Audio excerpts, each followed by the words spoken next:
take a long, hard look at me. I am a grown man wearing a skin-tight fluorescent green spandex suit.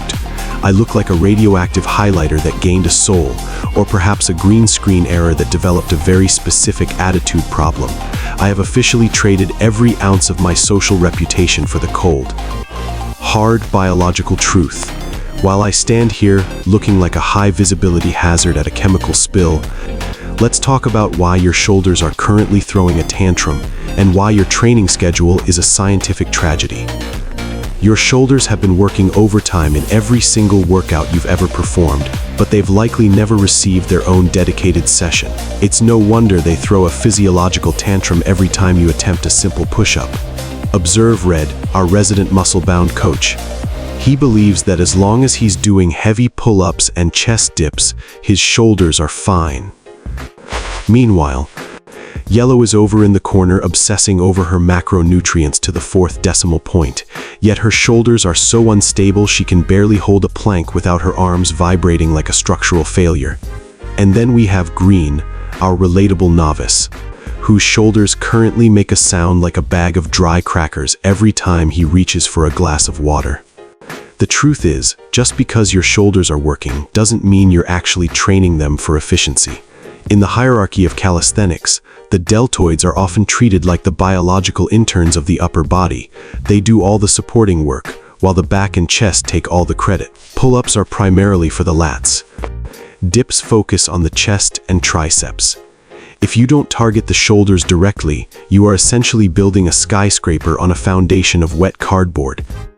Since I've already sacrificed my dignity by dressing like a neon lime, let me at least use my remaining shreds of humanity to save your joints. First, we must address the lateral raise with resistance bands. Most people, including Red, assume that wide shoulders come solely from big back muscles. They are wrong. The real MVPs of the wide look are the medial delts, the side muscles that provide that three-dimensional pop. This is the V-taper secret that makes Yellow's fitness photos look professional even when she is just standing there. To do this efficiently, anchor the band under your feet and raise your arms. The mistake people make is grabbing a band that is Giga Chad heavy. If you are flapping your arms like a bird trying to escape a predator because the tension is too high, you have already failed. You need a full range of motion. Slow it down, control the descent, and actually feel the muscle fibers screaming for help. Next, we move to the pike push-up. Overhead pressing strength is not a nice-to-have luxury. It is a fundamental pillar of upper body development. Without it, the handstand and the planche will remain forever out of your reach. The pike push-up is your gateway to this world. Green attempted these earlier and ended up looking like a dying spider. His elbows flared out like chicken wings and his hips collapsed. That is the height of mechanical inefficiency. You must keep your elbows tucked at a 45-degree angle and lower your forehead toward the floor with precision. If you want to increase the efficiency, elevate your feet on a box.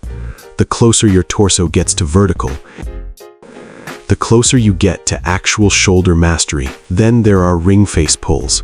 This is the exercise that 99% of people, especially the ego-driven brutes like Red, completely ignore because they can't see the muscles in the mirror. But neglecting the posterior delts and the rotator cuff is a formal invitation for a chronic injury. Face pulls bulletproof your joints.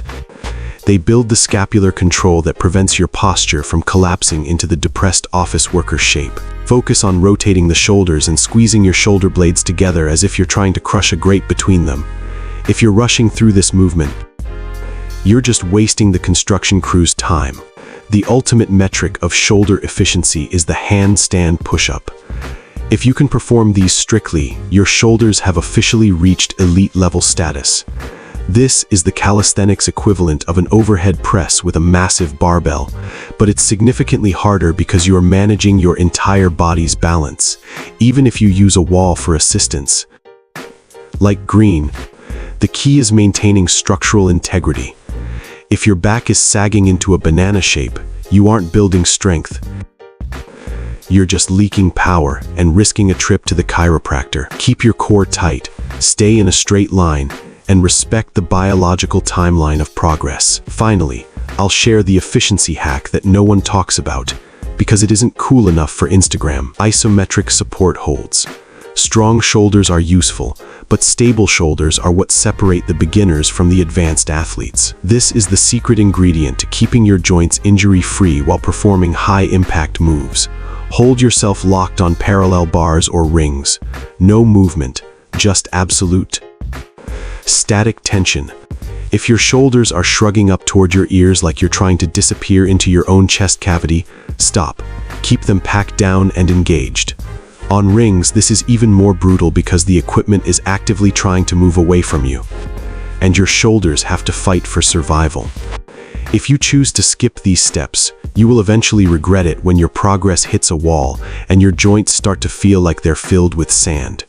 Your shoulders are involved in every single upper body movement you make. If they are weak, the entire system is compromised. Stop letting them tag along as secondary participants. Train them smart. Train them consistently. And for the love of all things fluorescent, don't half-ass your efforts.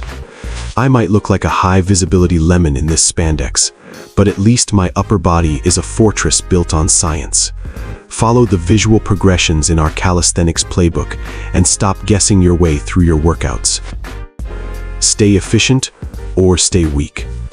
Let's get to work.